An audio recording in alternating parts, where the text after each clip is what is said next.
I thought getting selected for the research internship at IIT Palakkad would be the hardest part, but it wasn't. The real challenge began in the very first day itself. And I made some mistakes. Some costed me time, and some completely changed the way I look towards the research internship.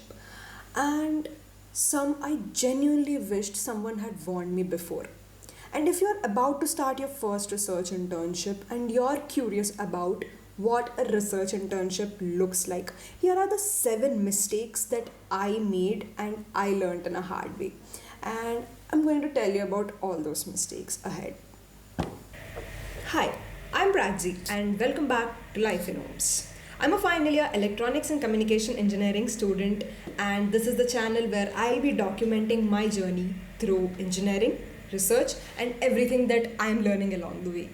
And these aren't rules, they simply are the lessons that I learned through my first research internship. And even if they help you avoid one mistake, then this video has already done its job. So let's get into the video. Well, one of my biggest mistakes was waiting until I completely understood the project before I started working on it. So I kept thinking, I'll begin once everything makes sense. But research rarely works like that. You don't begin with clarity, you build it. And the first few lines of code won't be perfect. Your first experiment might fail, and that's completely normal. Looking back, I learned that progress comes from starting and not from waiting. Underestimating technical writing. One piece of feedback that stayed with me was few parts of my report sounded too conversational. At first, I didn't think much of it, the plagiarism report as well as the AI report, but later I realized that technical writing is completely a different skill. It's about being precise.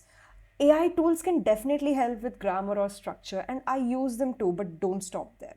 Read your work carefully, make sure it reflects your understanding and follows your institution's guidelines and communicates your ideas clearly. And in research, good writing is just as important as good results. And if I could change one thing, it would be this: leaving my report until the very last day. Never leave your report until the submission day. I thought writing the report would be the easiest part once my coding was complete. It wasn't. Research writing isn't simply describing what you did, you're explaining your methodology, presenting results, justifying your decisions, and making sure someone else can understand your work. It takes much longer than you expect, and if I could do it again, I would update my report after every milestone instead of trying to write everything at once. The future me would definitely thank the present me.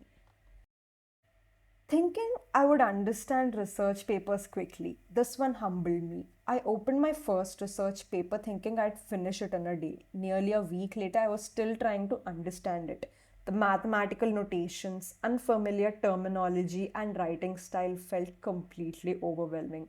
My uncle once told me that mathematics, notations, statistics, and optimization is like learning a new language, the Greek notations, etc.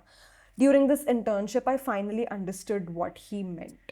At first, every equation looked pretty intimidating. Slowly, I stopped seeing symbols and started seeing ideas. The paper hadn't changed, I had. Preparing to present instead of preparing to understand. I spent time making my slides good for my first presentation, but eventually I realized that no one remembers your slide design. They remember your understanding. Why did you choose this method? Why did this equation matter? Why does your model behaves this way?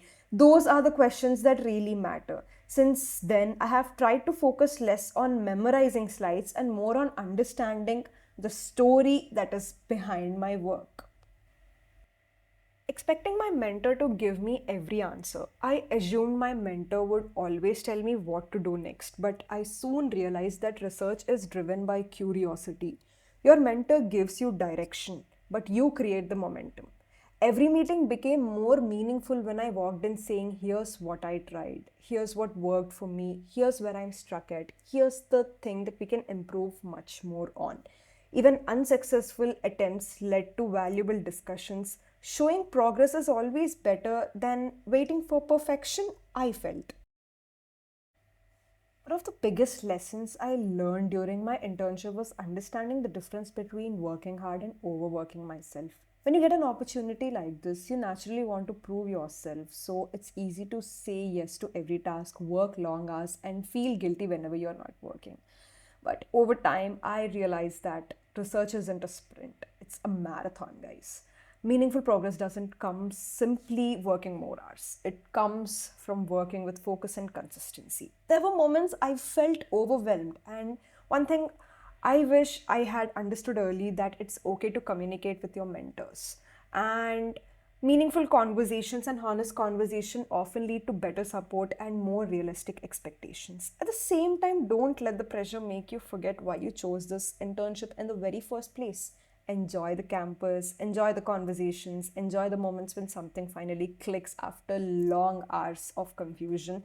Those memories are just as valuable as your final report or presentation. Looking back, I think the best internship experience comes from finding a balance. Work sincerely, communicating honestly, taking care of yourself, and genuinely enjoying the journey is what I feel from everything that I learned. Start before you're ready. Ask questions. Write as you go. Learn the language of research. And don't forget to enjoy the journey while you're building your future.